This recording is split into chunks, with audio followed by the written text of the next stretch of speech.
Sebelum melanjutkan, jangan lupa subscribe dulu, terima kasih. Bab 282. Dia secara tidak sengaja membuat harta karun kecil sedih lagi. Pergi, pergi, pergi. Semua orang pergi. Kalian semua tidak berguna. Untuk apa aku memanggil kalian ke sini? Jika kalian tidak bisa memikirkan cara untuk menghibur Little Treasure, tidak ada yang akan keluar untuk makan malam. Ibu Lu panik saat ia mengusir Lu Tingqiao, Lu Jingli, Qin Mufeng, dan ayah Lu keluar dari ruangan. Selama beberapa hari berikutnya, semua orang di rumah tangga Lu mencoba peruntungan mereka, tetapi tidak seorang pun dapat menghibur Little Treasure. Sebaliknya, mereka melihatnya semakin tertekan seiring berjalannya waktu. Dia masih patuh menghabiskan makanannya, meskipun dia sering muntah segera setelah makan. Dia juga patuh tidur, tetapi dia selalu bermimpi buruk, dan semangatnya semakin memburuk. Karena itu, Pastor Lu menyewa tim psikolog dari luar negeri, tetapi tidak ada yang berhasil.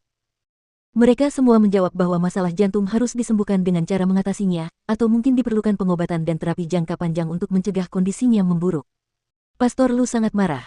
Jika dia bisa mengatasi masalah jantung, mengapa dia mempekerjakan mereka? Dia butuh obat dengan 30% obat, tapi wanita itu hampir 70% obat. Beraninya dia menggunakan ini pada Little Treasure. Sosok seorang ibu memiliki peran yang sangat besar dalam kehidupan dan pertumbuhan seseorang. Sampai saat ini, generasi ketiga keluarga Lu hanya memiliki Little Treasure sebagai pewaris tunggal. Jika sesuatu yang buruk terjadi pada Little Treasure karena kesalahannya, bagaimana dia akan menjelaskannya kepada mendiang leluhurnya? Malam hari, Rivers Hotel. Proses syuting berjalan sangat lancar akhir-akhir ini, jadi kemajuannya cukup pesat. Agar semua orang bisa sedikit rileks, Guo Qisheng mengundang semua orang untuk makan malam bersama.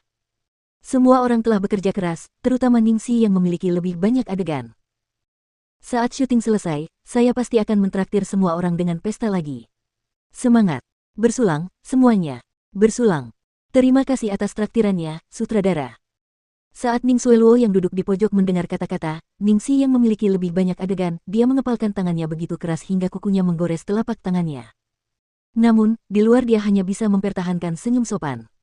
Sekarang setelah seluruh sponsor keuangan tim drama berasal dari grup Lu dan Glory World Entertainment, dia tidak mempunyai dukungan atau suara sama sekali dalam produksi. Untungnya, ia tahu tim drama tidak akan berani mengubah posisinya sebagai pemeran utama wanita. Bahkan dengan semua yang telah terjadi, popularitas dan kedudukannya masih terlihat karena ia masih memiliki banyak penggemar berat. Dia hanya harus menanggung ini untuk sementara. Meskipun Ningxi mungkin menonjol, dia tetaplah peran pendukung dibandingkan dengannya. Glory World hanya menghabiskan sedikit uang karena lamaran pernikahan. Sejak kejadian itu, semua orang di tim drama jelas menjauhkan diri dari Ning Xueluo.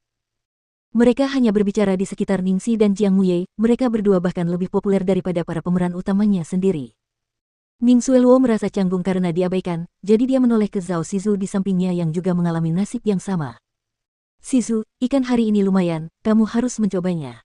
Saya tidak suka ikan, jawab Zhao Shizu acuh tak acuh.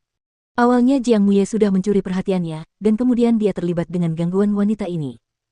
Semua itu menyebabkan dia memiliki lebih sedikit adegan, jadi mengapa dia harus bersikap baik padanya? Oh, tidak usah dipikirkan, kata Ning Xueluo yang tidak dapat lagi menutupi rasa tidak senangnya, lalu bangkit dan pergi ke kamar kecil. Di kamar kecil, Ning Xueluo gemetar karena marah ketika dia mendorong semua barang dari wastafel dan melihatnya jatuh ke lantai. Ningxi, berbahagialah sepuasnya sekarang, tapi hati-hati, aku tidak akan membiarkanmu seperti itu terlalu lama. Yang mulia, saya akan menunggu. Ah!